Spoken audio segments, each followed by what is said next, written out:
sendiri kemarin juga sudah berkumpul, namanya Pak Willy dan teman-teman. Kemudian yang masih di Serbia yang mereka tidak dipekerjakan tapi diberangkatkan namun belum dipekerjakan itu juga anggur di sana sudah kontak juga. Total dalam grup WhatsApp yang saya bentuk itu ada 28 orang. Hari ini mereka sudah akan memberikan data-data mereka dari mulai bukti transfer, chat pembicaraan dan sebagainya. Kemudian saya lihat visa-visa mereka juga visa calling turis ya Mbak. Memang mereka tidak sesuai dengan prosedural yang dijanjikan. Jadi dan dananya luar biasa, saya lihat antara ada yang diminta 65 juta sampai 85 juta ini betul-betul luar biasa ya. Sindikat ini betul-betul sindikat, bahkan mereka tuh menyampaikan bahwa sejak mereka foto paspor diserahkan paspornya sampai keberangkatan itu mereka nggak tahu pengurusannya bagaimana. Tiba-tiba visa sudah jadi, kemudian sudah sampai ketemuannya di bandara, sampai di bandara mereka kemudian sampai sana di Serbia juga dijemput sama seseorang langsung ditaruh di apartemen. Ya banyak hal Mbak, ada yang dipekerjakan memang di kayak toko-toko Cina gitu, sucian, dan mereka kerjanya antara 12 sampai 14 jam per hari, bahkan tidak ada bonus overtime dan sebagainya. Kemarin satu-satu langsung saya tindak lanjutin dan hari ini nanti ketemuan lagi. Ini saya akan dan kemudian dari teman Mabes Polri juga sudah saya sampaikan mereka nanti insya Allah mau menindaklanjuti juga. Anyway, saya mau ucapkan terima kasih karena kemarin di live jenengan itu korban-korban itu bersatu dan mereka semangat untuk membahas ini untuk dilaporkan. Semoga ya ini ada jalan solusi ke depannya untuk teman-teman yang mau ke Eropa dengan janji-janji manis ini terhentikanlah dengan ini, terstop dan tidak ada. Ternyata itu mereka sudah 4 angkatan 1, 2, 3, 4 yang kemarin juga sudah laporan itu berkumpul. Dan ada yang mau angkatan kelima ini juga baru mau jadi korban, travelnya masih kecil-kecil, masih 5 juta, 10 juta gitu, belum nyampe 85 juta. Oke. Ya Mas, anyway saya ucapin terima kasih Mbak Yuni, semoga dengan kemarin mereka berkeluh kesah di live-nya Mbak Yuni, ada tindak lanjut untuk yang Eropanya. Mereka mulai, saya sendiri sebagai warga Eropa juga senang ya kasus, karena memang lubang Serbia itu pemasok ilegal TKI PMI Indonesia yang ke Eropa, kemudian mereka dari Serbia ditaruh di Rumania, di Polandia, kemudian ditaruh di banyak lah, Britania, kemudian di Belanda, macam-macam lah. Dan ini ribuan orang gitu. Makanya nih dengan ini di stop, moga-moga tidak ada lagi, minimal mengurangi untuk ini semua gitu, dan ada atensi dari pemerintah. Oke, makasih ya Mbak Yuni. Oke, siap. Salam dari teman-teman diaspora di Eropa. Oh, terima kasih. Dan ini satu lagi yang dari Yunani sakit itu, boleh nggak sekarang saya konferen dengan dia agar ada penanganan nih? Boleh nggak? Boleh. Oke. Silakan nanti Sebentar. digabungkan aja dengan nomor ini, nggak apa-apa. Nggak apa-apa ya. Atau teman-teman misalnya yang nanti ada masalah yang Eropa Group, nanti ke Yunani dengan saya boleh Mbak. Nanti siap. saat bikin grup baru teman-teman Yunani, saya kebetulan juga ada teman yang di sana yang bisa saya mintain tolong untuk membantu mereka yang bisa wirawiri kakinya, teman-teman diaspora yang menikah sama orang pribuminya sana lah gitu. Jadi anak-anak PPI juga bisa saya koordinasi untuk membantu teman-teman migran di sana. Insya Allah bisa. Oke, gitu. keren. Nanti saya kami sama bikin dekret ke Presiden atas nama diaspora Eropa untuk hal-hal seperti ini. Pemerintah ada perhatian. Karena ini Mbak, saya mengejutkan sekali ya ini Mbak. Semalam ada yang mengaku seorang perempuan, dia juga menyetorkan ginjalnya di Serbia. Tapi memang kali ini memang dia ditawarin sama orang sana untuk jadi donatur gitu. Satu ginjal itu 100 juta. Jadi sebenarnya kalau bedanya di Kamboja itu kan mereka tidak tahu menyerahkan ginjalnya atau tidak, hanya bentuk perjodohan perkawinan, kemudian mereka mau dikasih uang 50 juta dibawa ke Thailand ternyata dilempar ke Kamboja. Yang cowok ternyata jadi admin scammer, yang cewek jadi sampai dikorbankan seperti itu. Tapi kalau yang di Serbia ini mereka memang tahu, mereka ditawarin, dia bersedia dan mereka, namun anaknya memang tidak bisa speak up karena dia bilang saya yang mau, jadi ini saya nggak bisa ngomong gitu. Saya cuman mengarahkannya hampir sama kayak Kamboja ya gitu. Tapi karena ini karena dia kesadaran dia sendiri menyerahkan ginjalnya, ya saya nggak bisa berbuat apa-apa. Tapi ini sebenarnya sudah benar perdagangan organ ini sebenarnya tidak benar di Eropa pun tidak benar, tapi anaknya nggak mau speak up, saya kan otomatis nggak bisa mendorong dia untuk harus maju ke proses pengadilan. Sebenarnya kalau dengan organ ginjal ini saya bisa mengajukan di dua pemerintahan, di EU-nya sendiri dan di Indonesia-nya gitu. Jadi yang menerima ginjal ini bisa dieksekusi di pemerintahan Eropa, yang ini menjadi brokernya di Indonesia bisa menjadi eksekusi di Indonesia. Namun anaknya nggak mau speak up. Ini yang perempuan kemarin malam jam 7 malam telepon saya itu. Itu kalau yang makanya saya sementara ini saya mengulik satu dulu yang pasti korbannya mau berspeak up dan sudah ngasihkan bukti transfer, sudah ngasih KTP, bahkan chat-chat sama yang PT tersebut sudah dikasihkan. Dan anehnya Pak Direktur PT-nya itu sekarang PT-nya tutup dan ganti nomor. Kapur kayaknya bakal calon kapur ini. Dan saya udah ngatur untuk segera dieksekusi sebelum mereka yang para PT-PT ini malah keluar negeri gitu loh. Oke, jadi artinya adalah di Serbia juga ada perdagangan ginjal yang dimana dilakukan secara sadar. Organ, cuman mereka dalam bentuk sadar diri menyerahkan organnya gitu karena kepentingan keluarga yang mereka butuh dan kepepet gitu ya. Kalau indikasi ini saya orangnya kayaknya sama gitu karena dari ciri-ciri kronologi yang saya baca, kemudian itu kok hampir sama kayak yang saya temukan korban di Kamboja ya. Saya kan di Kamboja kan kadang juga curhatnya di live saya juga gitu. Namun memang saya juga belajar dari Mbak Yuni ya, karena kemarin itu kalau saya nge-live anak-anaknya kan saya angkat tuh ke permukaan di live saya gitu kan, saya multi gitu. Tapi setelah itu kan mereka di DM, kemudian sama agensinya dipulangkan. Saya pernah ada korban Yunani yang curhat ke saya karena dia tidak dipekerjakan sama agennya gitu ya, sesuai dengan janjian mereka. Dia speak up di live saya naikkan di multi, kemudian nggak lama dia di DM sama agensinya di Yunani, kemudian paginya dipecat gitu. Kemudian dia telepon saya. Ya mau tidak mau kan saya karena saya sudah sikap di live saya tanggung jawab untuk memberikan dia tiket pulang gitu ke Indonesia. Kemudian saya bilang ya sejak itu saya belajar dari Mbak Yuni juga, kalau misalnya ada yang speak up gitu saya pakai nomor handphone ini gitu. Jadi teman-teman tak suruh kamu telepon aku deh.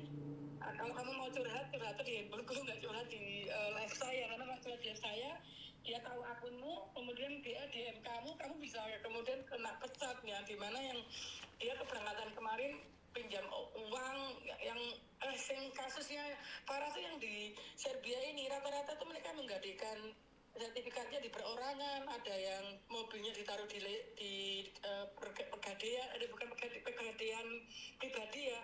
Jadi bayar bunga pribadi 10%, bayar mobilnya sendiri, angsuran juga ke leasingnya double ini nih, double apa namanya? Double killing itu. Double killing. Double bunuh diri. Itu. Jadi ada dua orang yang menggadaikan motor untuk mobil ya, untuk membayar sejumlah uang 45 juta ke ininya, ke apa namanya? Ke PT ini. Dua orang nih yang aku. Kemudian dua orang ini tiap bulan harus ngangsur bunganya 10% plus tambah angsuran mobilnya sendiri 2 juta sekian gitu. Nah, saya bilang gini, Mbak kamu nggak mumet? Ya mumet bun, leasingnya juga datang tiap hari, wong saya udah telat hampir 2 bulan mobilnya mau ditarik.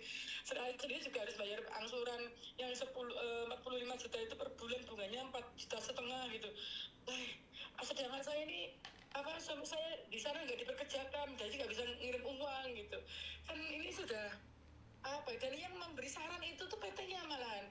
Si PT ini malah ini bawa sini mobilmu tak gadeke ke relasiku gitu. Lah kok Bu ada bukti aja nggak? Ada Mbak Ria gitu. Masya Allah, saya kok bisa ya PT ini menyarankan orang bunuh diri gitu kan, kurang aja, nggak ada hati nurani gitu. Apalagi ini ke ini ya Mbak, ke mana tuh yang dijanjikan tuh kepada perorangan, koperasi perorangan pribadi yang bunganya 10% dan tahu kalau itu padahal visa calling visa itu kan visa turis kan, visa itu kan kebangetan. Nah ini saya lagi belajar gini Mbak, ini yang saya kemarin tanya mertua saya kan kebetulan di konselor Jerman ya, saya tanya bisa nggak saya mengajukan pidana kepada orang yang memberi calling, karena calling ini kan bentuknya privat. Artinya orang sayangnya untungnya ini sayang sayang. Serbia itu bukan EU.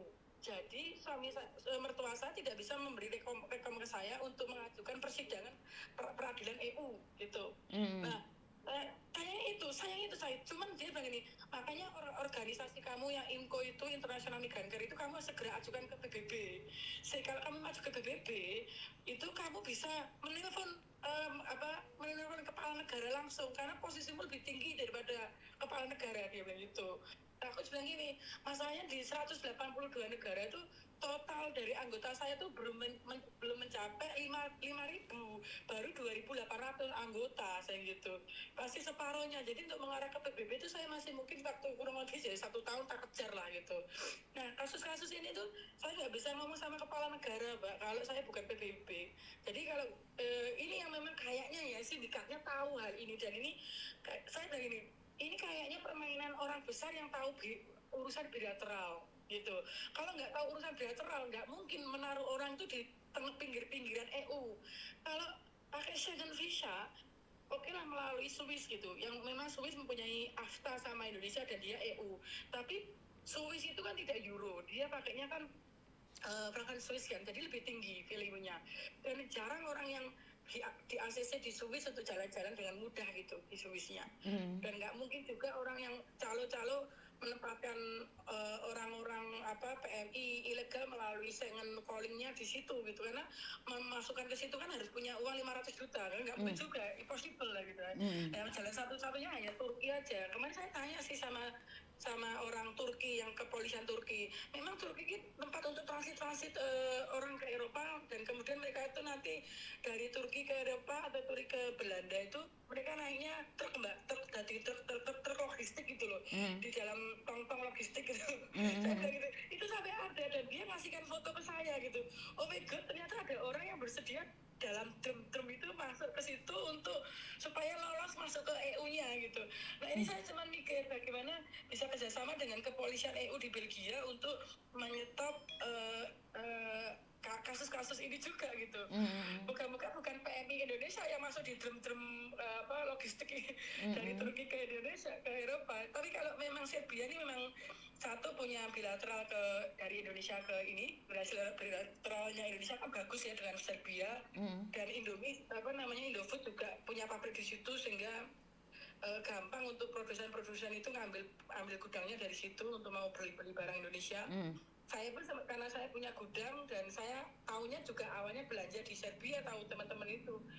Dan ya ini hanya dari saya pedagang internasional, ekspor impor, kepedulian terhadap anak-anak pernikahan awalnya dari situ, Mbak Yuni. Dan ini membuat saya jadi ngajak teman-teman diaspora, ayo bantu Indonesia supaya perdagangan manusia ini kita stop. Ini pun ini nama kemanusiaan lah, itu kemanusiaan yang perlu dibantu untuk supaya diedukasi. Dan moga-moga kegiatan kami di sini juga bisa seperti Mbak Yuni ya. Mbak Yuni luar biasa, seorang psikandi yang pemberani gitu. Jadi bisa kita yang di sini dengan edukasi yang tinggi, nggak bisa kayak Mbak Yuni gitu yang membantu teman-teman buruh di sana gitu kan, di sini. Nah, ini yang bisa memang lawyer ya bantu lawyernya, yang bisa di pendidikan ya pendidikan, yang politik ya berpolitik, yang saya pedagang ya saya membantu sebisa saya lah untuk membantu teman-teman PMI. Sekali lagi saya ucapkan terima kasih, Mbak, atas nama diaspora Eropa, dan saya pribadi di sini sebagai pedagang di Jerman untuk Mbak Yuni dan teman-teman. Semoga kita sama-sama bersinkronisasi untuk menyetop ini semua, dan kalau tidak bisa stop 100% ya mengurangi. Kita mengedukasi teman-teman Indonesia supaya lebih jelas kalau mau keluar negeri memang harus sesuai prosedur, seperti itu, Mbak. Siap. Terima kasih, Mbak Yuni. Oke. Nanti tadi saya sudah mencoba menghubungi yang dari Yunani yang suaminya sakit, tapi berhubung cuma 1 titik, jadi masih belum itu. Izin nanti kalau mereka nelpon saya, boleh telepon balik ya? Boleh? Nggak apa-apa, silakan. Dan satu lagi, Mbak Yuni, saya tadi juga sepintas mendengarkan Mbak Yuni terkait dengan yayasan. Yayasan ini bagus, Mbak Yuni, karena kami di Eropa ini, saya pun juga secara pribadi membuat yayasan di Indonesia, namanya Bavaria Cinta Bangsa. Dan di sini saya punya yayasan juga di Jerman, yaitu namanya Bavaria Internasional Mitra Amanah, yang dimana sektornya pendidikan. Bisa teman-teman saya diaspora itu membantu teman-teman seperti kayak kemarin saya punya murid yang meninggal karena memang dia sakit TBC dan dia tidak di cover asuransi. Yayasan ini membantu sekali karena teman-teman diaspora juga bisa kalau ngasih ke transfer ke pribadi kan nggak boleh larangan di Eropa, bisa dikirain cuci uang kan, makanya yayasan itu salah satu solusi untuk teman-teman diaspora melakukan aktivitas yang resmi. Yang resmi ini penting, itu yang pertama. Dan yayasan ini nanti bisa di Eropa itu kalau kita berbuat baik walaupun 1 sen pun itu justru kita membantu kami sekali, dapat pemotongan diskon pajak kami kerja 20%. Makanya orang Eropa kenapa banyak charity ke gereja, charity ke yayasan itu karena mereka ingin potongan pajak mereka bisa turun banyak gitu. Nah ini yang membuat saya juga kemarin sudah selama 2 tahun ini saya buka yayasan untuk teman-teman Indonesia yang ingin Eropa yang ingin berdonasi Indonesia melalui yayasan itu. Nah ini itu tindakan Mbak Yuni benar Mbak, karena kita sebagai warga negara yang kerja di luar negeri itu yayasan itu membantu kita untuk berdonasi secara resmi gitu. Dengan resmi kita tidak ada di luar penuduhan bahwa kita pencucian uang. Itu saja. Oh, jadi kalian juga punya dana di situ, bisa kayak ada yang kejadian sakit atau apa meninggal atau apa itu bisa dipakai untuk dipulangkan atau seperti betul. apa? Iya benar. Jadi kan sebetulnya gini, kita kalau transfer ya saya kan ada yayasan yang di Indonesia itu kita kerjasamanya sama bank-bank internasional seperti OCBC itu kan, dia bisa menerima euro kami, bisa menerima dolar kami yang ada di Amerika dan bisa menerima Aussie kami, sehingga di saat mereka menerima mata uang kami, otomatis bank tersebut bisa mentransfer rupiah di yayasan kami. Nah, yayasan kami ini selama ini yang fokusnya itu menggaji guru-guru bahasa Inggris, bahasa Jerman, bahasa Arab, bahasa Turki, bahasa Prancis ya, sama bahasa Belanda. Jadi guru-guru kami 12 orang itu digaji dari uang yayasan yang kita terima dari donatur, termasuk dari karyawannya juga, adminnya, bahkan kami ada total semua pekerja di yayasan itu sudah dalam 2 tahun terakhir sudah sekitar 53 orang di situ. Jadi dari teman-teman diaspora 5 benua ini kan yang kemarin mereka tahu action kita untuk Indonesia dan mereka tahu kita juga mereka memberi syarat kalau yang dibantu orang miskin yang punya UMR di bawah 3 juta gitu. Misalnya bahasa Jermannya digratiskan, bahasa Inggrisnya digratiskan. Dan kemarin saya juga sampaikan ke Pak Beni, kalau teman-teman yang mau CPNI, yang mau keluar negeri sebelum berangkat ke Saudi atau ke Hong Kong, kalau bisa Pak, teman-teman yang purna migran ini bila mau membantu untuk menjadi mentornya, saya siapkan ruangnya, saya siapkan linknya untuk calon-calon CPNI itu nggak asal bisa berangkat tapi tanpa bekal bahasa gitu. Itu yang kemarin saya dealing sama Pak Beni dan Pak Beni memperkenalkan saya sama ketua purna migrannya. Ya ini yang perlu, memang bahasa ini bekal buat kita yang mau keluar negeri Mbak. Yang Serbia ini juga saya aneh, saya tanyain satu-satu. Mereka ternyata tidak satu pun yang dipekerjakan itu dikasih basic bahasa Inggris, tidak dikasih basic bahasa Serbia A1, sertifikat Serbia A1. Saya tanya, Mbak, di Serbia tahu nggak good morning, selamat pagi artinya apa bahasa Serbia? Hal yang kecil itu aja tidak diajarkan oleh PT-nya, itu banget. Dan makanya ini sebenarnya saya memberi peringatan pada semua PT yang di bawahnya BP2MI ada 400 ini, supaya kamu kalau memberangkatkan orang itu tolong diedukasi, karena ini di luar negeri kan bahasanya nggak bahasa Indonesia itu bukan bahasa internasional. Bahasa internasional pertama itu adalah bahasa Inggris. Setidaknya Inggris itu menjadi basically untuk orang mau keluar negeri, seperti di Vietnam dan Thailand, dia lahir jebol TK-nya sudah diajarkan itu. Kenapa saya tahu? Karena saya fokus di pendidikan, suami saya profesor dan saya pun juga pengajar gitu. Jadi pendidikan ini penting buat teman-teman yang bahasa ya, pendidikan bahasa saya masuk. Ini penting untuk yang calon-calon CPNI ini. Kejadian di Saudi saya lihat waktu saya ngantar umroh di teman-teman yang di Eropa, teman-teman itu tadi bosnya yang punya majikan jengkel karena saya nggak bisa bahasa Inggris, nggak bisa bahasa Arab juga, karena dia ekstra cepat pakai visa umroh, kemudian jadi TKW di sana, pembantu rumah tangga. Ya si bosnya juga otomatis marah-marah karena bahasa alat-alat mereka kerja kan pakai bahasa Arab semua. Jadi yang TKW ini nggak tahu bahasa Arab, nggak tahu bahasa Inggris, bosnya mau ngomong ya nggak tahu, akhirnya pakai body bahasanya bahasa Tarzan gitu. Bahasa Tarzan pun juga nggak ngerti kan karena bosnya marah-marah. Ya, ini yang jadi supaya nanti BP2MI atau Kementerian Migran ini memberi pembelajaran kepada PT-PT 400 yang resmi di Indonesia ini untuk memulai memberi pembekalan kepada PPNI yang mau berberangkat. Itu kuncinya, Mbak. Karena yang PT ini, yang Serbia ini kebuangan. Dia memang PT-nya resmi, dia juga tercantum di BP2MI, tapi tidak memberikan pembekalan, tidak memberikan asuransi. Asuransi migran itu banyak manfaatnya, tapi tidak diberikan, padahal cuma sekitar 400-an loh kurang lebih. Nah ini kan kebangetan, sangat-sangat kebangetan, wis di luar jalur lah ibaratnya gitu. Perlu ditindak, tidak perlu ya PT ini ditutup gitu, karena nggak mengikuti aturan dan jumlahnya melebihi 50 orang loh yang menjadi korban. Gitu, Oke, keren. Dan tadi kembali lagi pada pertanyaan saya yang tadi, Mbak. Di tempatnya kan Mbaknya bilang ada yayasan di situ. Itu yayasannya itu berbasicnya itu untuk edukasi atau basicnya untuk pemulangan jenazah atau pemulangan yang bermasalah dari luar negeri, khususnya Eropa? Kalau yayasan ini basic saya memang pertama untuk pendidikan. Namun menerima donasi bisa. Nah, donasi ini bukan menerima donasi, maksudnya hasil dari donasi itu disalurkannya untuk pendidikan saja atau diberikan juga pada teman-teman yang sakit atau meninggal. Gini, actionnya itu donasi bisa dilakukan apa saja di dalam yayasan itu. Bisa buat gaji guru, bisa buat memulangkan jenazah. Kemarin senilai 7.000 euro itu kita minta uang untuk teman-teman Eropa, itu juga bisa buat pemulangan jenazah.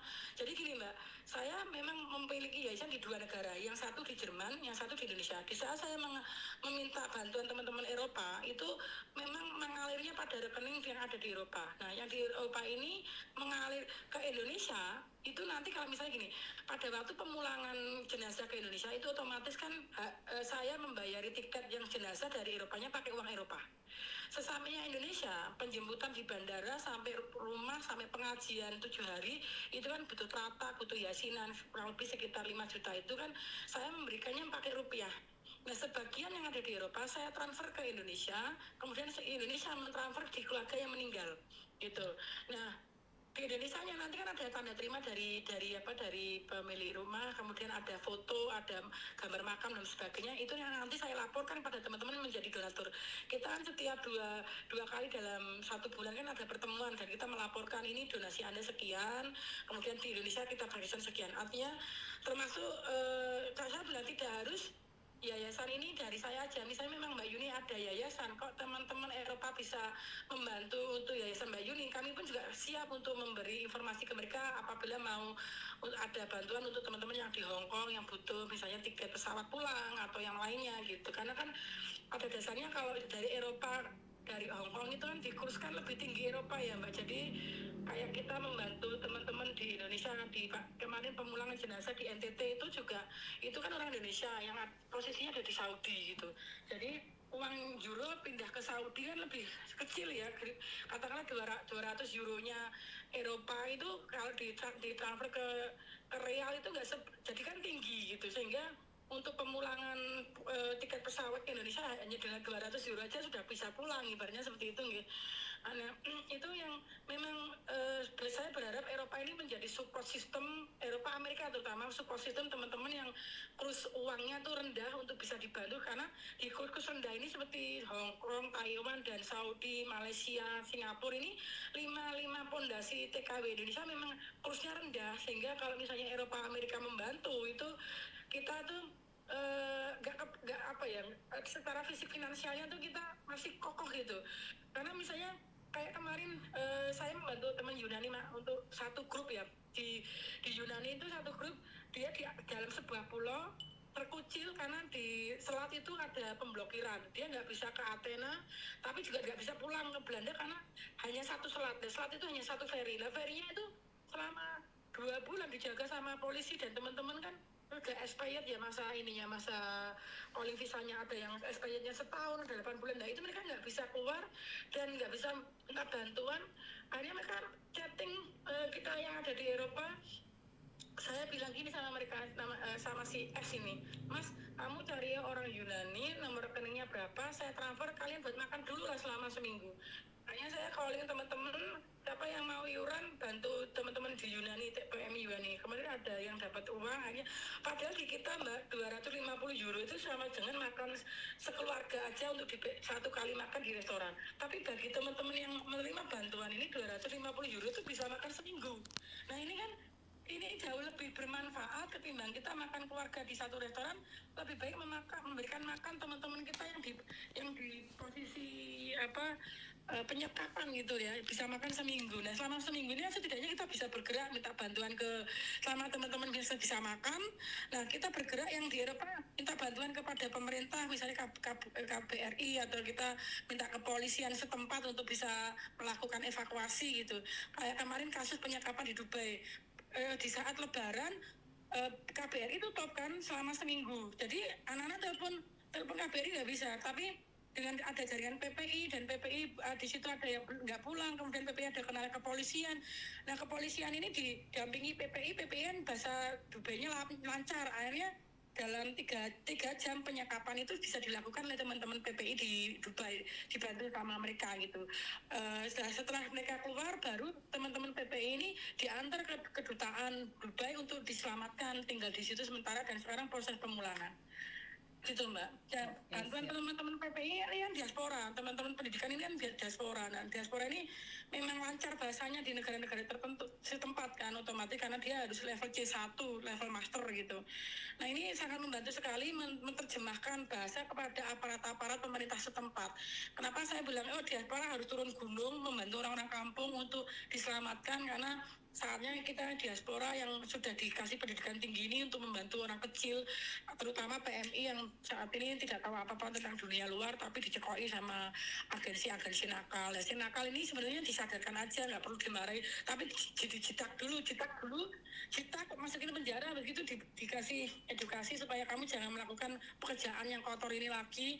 Ayo kita kalau mau bisnisan, karena aku ekspor impor aku itu, karena apapun bentuknya bisnis yang baik adalah bisnisnya Nabi Daud, yaitu perdagangan internasional. Dan insya Allah saya bisa bantu teman-teman PMI migran atau calon PMI atau PMI yang nggak bisa berangkat ya, yuk kita berangkat. Kalau nggak bisa berangkat, orangnya milih produknya Indonesia, yuk kita ekspor. Ojo kita nerima impor Cina terus, nanti makin lama-lama kita jadi negara konsumtif, kan ekonomi akan semakin terpuruk gitu. Betul, itu betul, Mbak. betul. Siap. Terima kasih ya informasinya.